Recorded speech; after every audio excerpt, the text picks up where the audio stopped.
Hey there, my friends. Today we are going to talk about creating your own business plan for your local business.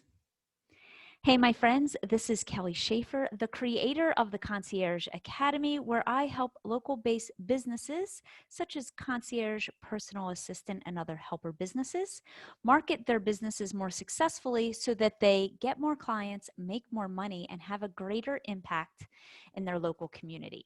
So today I want to answer a question about business plans. So I had a student of mine recently post in our private Facebook community, and she asked the question about writing her business plan.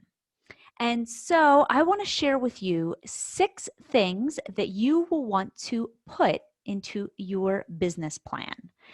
But here's the thing, my friends. When I started my business plan was a very simplified version of what could be pages and pages worth of information and documentation. And I will tell you that my one pager served me very well for a really, really long time. So the first thing I want to let you know is that you do not have to overthink this. Unless you are looking for funding from a bank, you really don't need to have anything more than a simple one-pager. And even banks today, depending on who you speak to, are looking for you to be able to talk about your business in a really easy way that they can just read through it to make sure that you have a plan for your business. So in essence, a business plan is really just about what you're going to do, how you're going to do it, and how you're going to show up in order to sell it. So these six things will help you as you are writing out your business plan. Number 1, what is the problem that you see in your community that you want to solve? So perhaps it's dual income families that don't have time. Maybe the problem that you see is that there is a gap in the services that are being provided for seniors. Maybe you see that there's a gap in services being provided for the pets in your area, right? Whatever it is for you, what is the problem that you've identified in your area and your community that you want to solve? That's the first thing. The second thing is, what are the services that you are going to offer to solve the problem? The third thing is, who is the market that you're going after, right? That's a market analysis. So who are the people that you want to serve in alignment with the services that you're going to offer, in alignment with the problem that you've seen?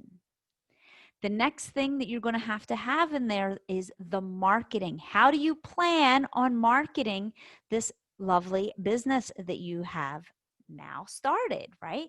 Part of starting a business is you have to know how to market. It's one of the number one things that I have seen people neglect when they start a business. They start a business, they have an idea, they see a need, they want to leave their dead-end jobs, they want to leave their soul-sucking jobs, they want to do something new and fascinating and fulfilling, but yet they don't think about how they're actually going to take this idea and market it to the people that they want to serve. So how do you plan on marketing your business?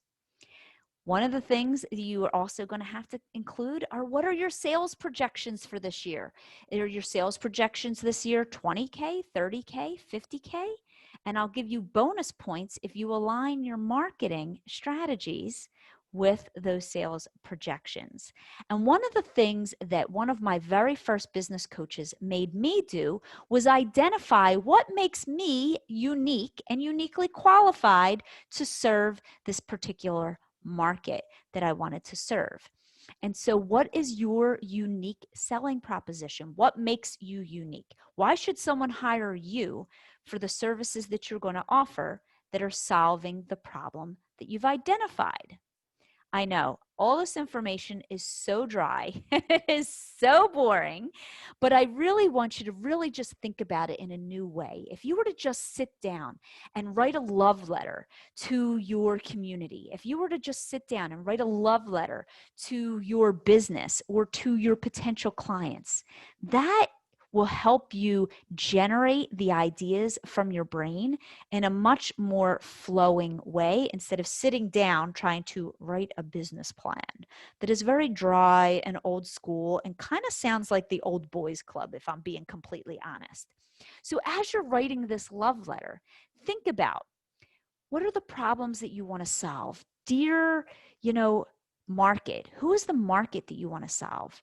What is the problem that you see? What are the services that you're going to offer to help solve that problem? How do you plan on connecting with and reaching your audience? How much do you expect to make this year? And what makes you uniquely qualified and gifted to do this thing out in your marketplace?